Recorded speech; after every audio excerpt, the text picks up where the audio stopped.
रुड़की के BSM inter college में घुटनों, जोड़ों के दर्द और पेट संबंधी बीमारी का हुआ उपचार। कैंप में उमड़ी लोगों की भीड़।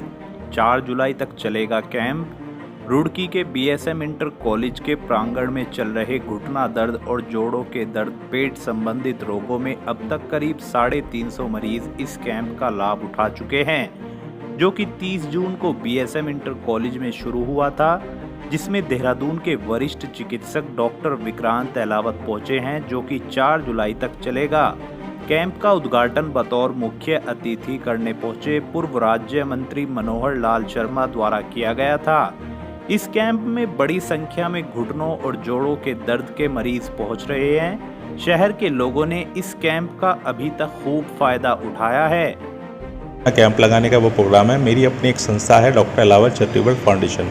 उसका मेन जो मोटो है लोगों को दवा रहित चिकित्सा के बारे में अवेयर करना, लोगों को ये बताना है कि आपको दिक्कत क्या है।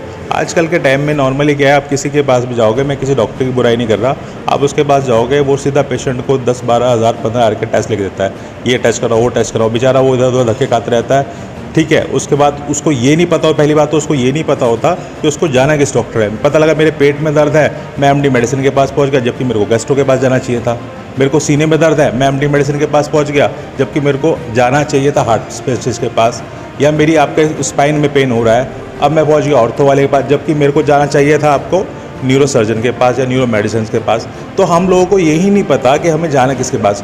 दूसरी चीज़ ये है कि आपके आसपास इतने सारे मेडिकल स्टोर खुले हुए हैं, आप इस चीज़ का ध्यान दीजिए कि आप वहाँ जाके वो डॉक्टर नहीं है, वो केवल एक मेडिकल स्टोर है। आपको खांसी जुकाम कुछ भी हुआ, आप सीधा मेडिकल स्टोर के पास पहुँच जाते हो, उनसे दवाई ले लेते हो। बॉडी में एंटीबायोटिक आप लेते हो, पूरा कोर्स करते नहीं, जबकि एंटीबायोटिक का जो कोर्स है वो मिनिमम कम से कम 5 दिन का होना चाहिए, 5, 7, 10 दिन, 15 दिन का। ठीक है, आप उसको बीच में छोड़े तो बॉडी उसकी रजिस्टर हो जाती है। आने वाले टाइम में आपको दिक्कत क्या होता है कि आप कोई भी मेडिसिन खाते हो वो आपको असर नहीं करती। तो एक तो इस चीज़ के लिए मेरा आपको यहाँ पे जो कैंप लगाने का मोटो है वो है लोगों को अवेयर करना। दूसरा मेरा जो है एक घुटने की मेन जो दिक्कत है उसके लिए मैं आप लोगों को अवेयर कर रहा हूँ। एक्चुअली क्या होता है कि अगर किसी के घुटने के अंदर लोगों को, आजकल आपने देखा होगा कि लोगों के अंदर घुटने की बहुत ज़्यादा बीमारियाँ हो रही हैं। अब घुटने की जो बीमारियाँ हैं वो 3 तरह से होती हैं। पहली जो होती है, सबसे पहली जो लोगों को नहीं पता होता, वो होती है लिगामेंट इंजरी। हम लोग आजकल लेडीज़ क्या होती हैं, ऊंची ऊंची हिल के सैंडल पहनती है, पैर मुड़ जाता है, तो हमारे सॉफ्ट टिश्यू होता है, लिगामेंट टूट जाता है, जिससे घुटना होता है। ये जो बीमारी है जो सबसे ज़्यादा चल रही है, उसके बारे में थोड़ा सा ध्यान दें। क्योंकि अगर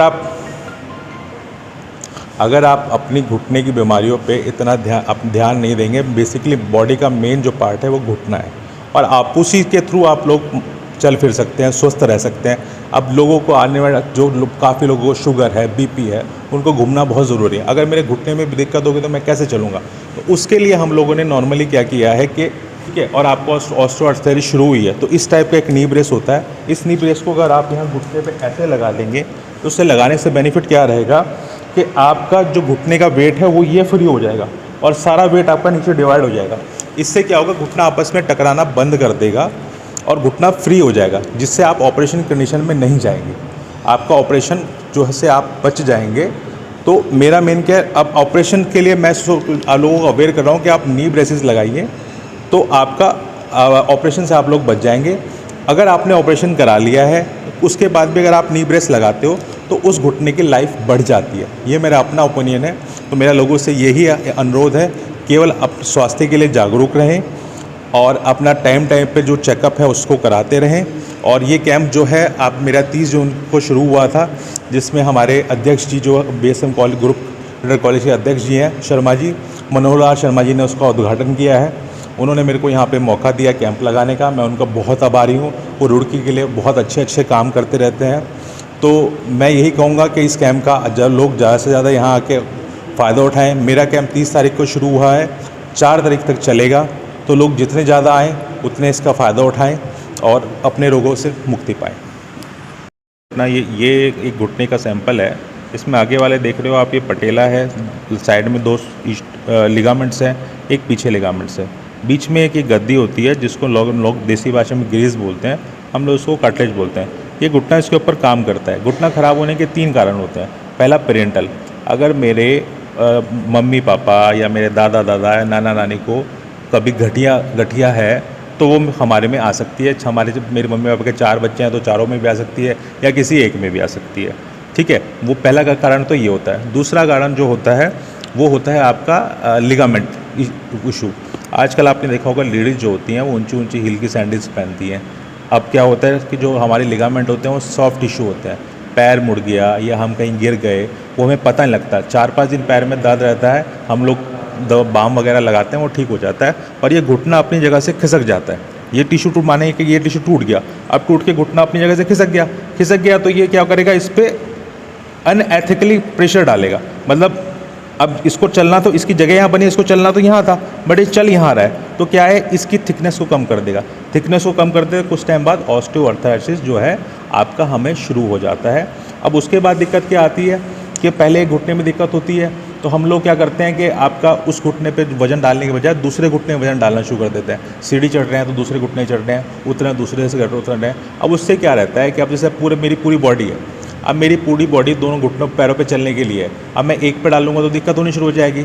अब ये ऑस्टियोआर्थराइटिस का हमारा शुरू होता है। तीसरा जो दिक्कत होती है वो होती है आपकी यूरिक एसिड से। यहाँ पहाड़ के एरिया में यूरिक एसिड बॉडी में बहुत ज़्यादा बनता है, वो भी सेम रेत के दानों की तरह होता है। वो यहाँ इसमें जो कार्टिलेज है इसमें यहाँ इकट्ठा हो जाता है और ये आपस में रगड़ मार के इसकी थिकनेस को कम कर देता है, जिससे क्या होता है कि वही फिर आपका ऑस्टियोआर्थराइटिस बन जाता है, पहले एक पैर में फिर दोनों पैरों में बन जाता है। तो मेरा मानना यही है कि आप लोग कुछ भी लापरवाही ना करें। अगर आपके घुटने में पैर मुड़ा है या चोट आई है या आपको लगता है कि मेरे घुटने के अंदर 2 दिन 3 दिन से ज़्यादा पेन हो रहा है तो कृपया आप एक्सरे कराएं या MRI करा के देख लें, जिससे आपके घुटने में खराबी ना आए। यूरिक एसिड को मैं कहता हूँ 15 दिन में 1 महीने में चेक कराते रहें, जिससे आप इस बीमारी से बच जाएं। क्योंकि हमारे हिंदुस्तान में आज की डेट में घुटने के बहुत ज़्यादा पेशेंट हो रहे हैं और मैं ये देख रहा हूँ बहुत यंग हो रहे हैं। हमारा एक हिंदुस्तान यंग हिंदुस्तान है। तो मेरा मानना ये है कि आप लोग स्वस्थ रहें। मोदी जी ने भी बोला है स्वस्थ रहेगा इंडिया जब भी बढ़ेगा इंडिया। तो मैं यही कहता हूँ कि आप स्वस्थ रहें। खेलो इंडिया चला रखा है हम लोगों ने, आपका हमारे मोदी जी ने, सब लोगों ने चला रखा है। तो मैं आप लोगों को यही कहता हूँ, यही मैं बार बार आपको कहना चाह रहा हूँ कि आप लोग